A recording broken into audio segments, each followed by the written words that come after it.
Susan Esri with Delicious Living magazine. I'm here with Dr. Alan Greene, very well-known pediatrician and author. Most recently, tell me the correct title. It's called Feeding Baby Greene. Okay. And it's a simple guide for teaching babies to love great food. Great. The delicious living starts early. Great. So an important idea in this book is food imprinting or nutrition intelligence. Can you tell us what you mean by that? Sure. One of my heroes is a guy named Konrad Lorenz, and he was a guy who first described imprinting in animals as a way to learn. And he'd started doing it with baby geese. And the first moving object they would see, they will imprint on. And what happens is they get this little rush of endorphins. They feel really happy when they see this thing move. It's usually mom.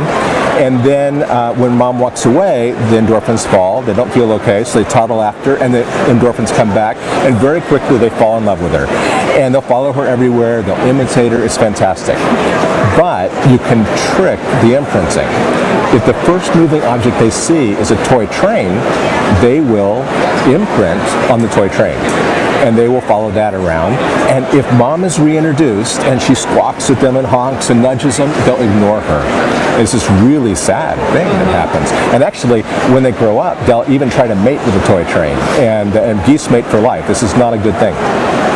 So what we've learned in the last decade is that human babies learn our food preferences. We all learn our food preferences through a very similar process of imprinting.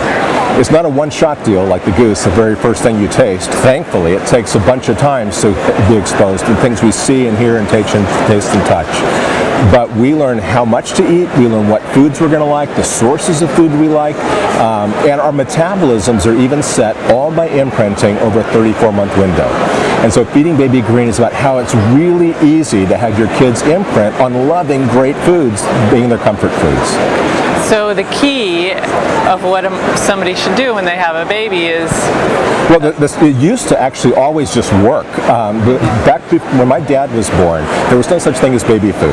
And all that kids ate was what their parents ate. And, you know, moms ate when they were pregnant, and imprinting starts during pregnancy. The babies have more taste buds before they're born than any other time in life. And it continues on through nursing, and then when they would start eating, it was the same food the family ate, just mashed up or ground up through all the generations of human history up until the 50s or so. When by then, by the time I was born, most babies had jarred baby food. And they started this path that separated out and kids' meals and the whole thing that was different from what the family ate. And most kids in the U.S. today imprint on large amounts of processed flavors that are chemically laden, and that's what feels normal. Okay, so we should be introducing more introduce whole real foods. food, right, early on. So, and the key is to do it enough times. So it takes between like 6 months and 13 months, that part of the window. If they taste something 6 to 10 times, they're likely, not all the time, but they're likely to imprint on the flavor, about 85% odds. But most moms will give up on a flavor after just 5 times or less.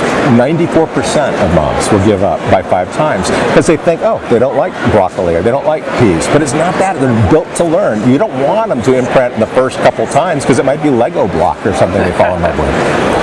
Okay, great. So don't give up. So don't give up is a real key thing. And lots of spice and lots of flavor. I mean, feed them the real stuff. Okay. And you don't have to be afraid of allergies. A lot of people are scared. Pediatricians are still saying wait 3 to 5 days between each individual food, and the science doesn't support that. Feed them varieties of stuff. Spices are good. Be careful because they have more taste buds than we do, so you don't want to be too heavily spiced. But real stuff, and there's no reason to hold off because of allergies after 6 months on anything, peanuts, fish, shellfish. The only things to hold off on are the foods that might cause an infection, such as honey, or things you wouldn't eat when you're pregnant, like the raw unpasteurized cheeses or sushi or that kind of stuff, because of infection, but not for food reasons. Great. Well, that's a wonderful tip. I hope that mothers can follow that advice. Yeah, and the book describes sort of month by month all the way through how to get kids to transition from one stage to the next, because there's this other thing that happens in kids called neophobia, and it starts right after they start walking, and it gets more and more for the next couple of years, and that's the actual fear. They have a phobia of new foods. So it's not like the mother goose that tries to get their attention, they ignore it. Our kids resist it. They reject stuff that they didn't imprint on. And it makes sense. You wouldn't want a toddler to walk out in the woods, pick a berry and eat it because it might be poisonous, or a leaf, it might be really bad for them. So unless they're led step by step in the natural process, they'll end up really rejecting and only eating a small, narrow range of stuff. Wow, it's really fascinating. So start early with real food. Start early with real food. Okay. Delicious living from the start. Great. Thank you so much. Thank you. Great being with you today. Okay.